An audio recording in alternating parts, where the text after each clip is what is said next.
আসসালামু আলাইকুম। আজ ৩১শে ডিসেম্বর ২০২৫ বুধবার। আজকের প্রধান প্রধান খবর নিয়ে উপস্থিত হয়েছি আমি আনোয়ার বাবু। প্রথমে খবরের শিরোনাম, এরপর বিস্তারিত। বিদায় খালেদা জিয়া, মিশে থাকবেন ধানের শীষে।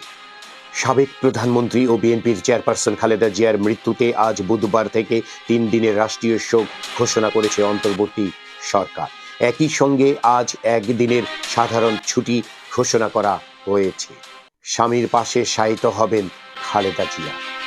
৮ দলের কেউ মনোনয়নপত্র জমা দেননি। খালেদা জিয়ার মৃত্যু, বুধবারের বৃত্তি পরীক্ষা স্থগিত, হবে ৫ জানুয়ারি। স্থগিত যকসু নির্বাচন, হবে ৬ জানুয়ারি। নরসিংদীর মাধবদীতে জাহিদুল ইসলাম পলাশ নামের ২৫ বছর বয়সী এক ছাত্রদল নেতাকে ছুরিকাঘাতে হত্যা করা হয়েছে। গত সোমবার রাতে সদর উপজেলার নোয়াপাড়া এলাকায় এ ঘটনা ঘটে। ময়মনসিংহের ভালুকায় একটি পোশাক কারখানায় দায়িত্ব পালনকালে সহকর্মীর গুলিতে বজেন্দ্র বিশ্বাস নামের ৪০ বছর বয়সী এক আনসার সদস্য নিহত হয়েছে। জামায়াতে ইসলামীর আমির ডাক্তার শফিকুর রহমান বলেছেন, সামর্থ্যের বাইরে গিয়ে কোনো মিথ্যা আশ্বাস বাংলাদেশ জামায়াতে ইসলামী দেবে না। যেসব পরিকল্পনা আমাদের পক্ষে বাস্তবায়ন করা সম্ভব, শুধু সেই পরিকল্পনায় জাতির সামনে উপস্থাপন করা হবে এবং জাতির সহযোগিতা পেলে তা বাস্তবায়নও করা হবে। রাজধানীর বাংলাদেশ চীন মৈত্রী সম্মেলন কেন্দ্রে গতকাল মঙ্গলবার জামায়াতের আয়োজনে হ্যালো আওয়ার লিডার শীর্ষক সরাসরি মত বিনিময় ও প্রশ্ন উত্তর অনুষ্ঠানে ডাক্তার শফিকুর রহমান এসব কথা বলেছেন। চট্টগ্রাম ১৪ আসনে নির্বাচনী লড়াই থেকে সরে দাঁড়িয়েছেন জামায়াতের প্রার্থী ডাক্তার মোহাম্মদ শাহাদত হোসেন। জোটগত সিদ্ধান্তের প্রতি সম্মান জানিয়ে এলডিপির চেয়ারম্যান ডক্টর কর্নেল অবসরপ্রাপ্ত অলি আহমেদের ছেলে ওমর ফারুকের পক্ষে তিনি নিজের প্রার্থিতা প্রত্যাহারের ঘোষণা দেন।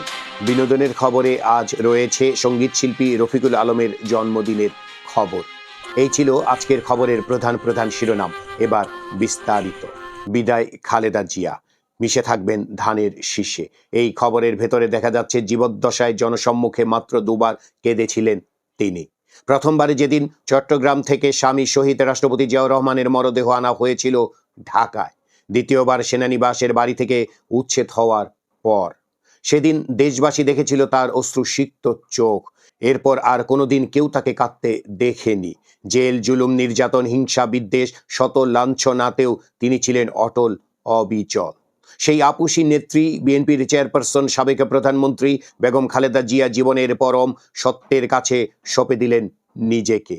এবার আর তিনি নিজে কাঁদলেন না, কোটি কোটি মানুষকে কাঁদিয়ে চলে গেলেন পরপারে। রাজধানীর এভারকেয়ার হাসপাতালে গতকাল মঙ্গলবার সকাল ৬টায় ৮০ বছর বয়সে মৃত্যুকে বরণ করে নিলেন খালেদা জিয়া। ইন্না লিল্লাহি ওয়া ইন্না ইলাইহি রাজিউন। ৮ দলের কেউ মনোনয়নপত্র জমা দেননি। এই খবরের ভেতরে দেখা যাচ্ছে, ত্রয়োদশ জাতীয় সংসদ নির্বাচনকে সামনে রেখে ৩০০ আসনে বিভিন্ন রাজনৈতিক দল মনোনীত ও স্বতন্ত্র মিলে ২৫৬৯ জন সম্ভাব্য প্রার্থী মনোনয়নপত্র জমা দিয়েছেন। তবে নিবন্ধিত দলগুলোর মধ্যে ৮টি দলের কেউই মনোনয়নপত্র জমা দেননি। নির্বাচন কমিশনের দেওয়া তথ্য অনুযায়ী মনোনয়নপত্র জমা না দেওয়া দলগুলো হলো বাংলাদেশ তরিকত ফেডারেশন, বিকল্পধারা বাংলাদেশ, বাংলাদেশের workers party, Bangladesh national Awami party, কৃষক শ্রমিক জনতা লীগ, বাংলাদেশের সাম্যবাদী দল এমএল, বাংলাদেশ জাতীয়তাবাদী আন্দোলন বিএনএম ও তৃণমূল বিএনপি। নিবন্ধন স্থগিত থাকা বাংলাদেশ আওয়ামী লীগ বাদে বর্তমানে নির্বাচন কমিশনের নিবন্ধনে আরও ৫৯টি দল রয়েছে। স্থগিত যকসু নির্বাচন হবে ৬ জানুয়ারি। এই খবরের ভেতরে দেখা যাচ্ছে, জগন্নাথ বিশ্ববিদ্যালয় কেন্দ্রীয় শিক্ষার্থী সংসদ যকসু ও হল সংসদ নির্বাচন হওয়ার কথা ছিল গতকাল মঙ্গলবার। তবে বিএনপির চেয়ারপারসন খালেদা জিয়ার মৃত্যুতে স্থগিত করা হয়েছে ভোট।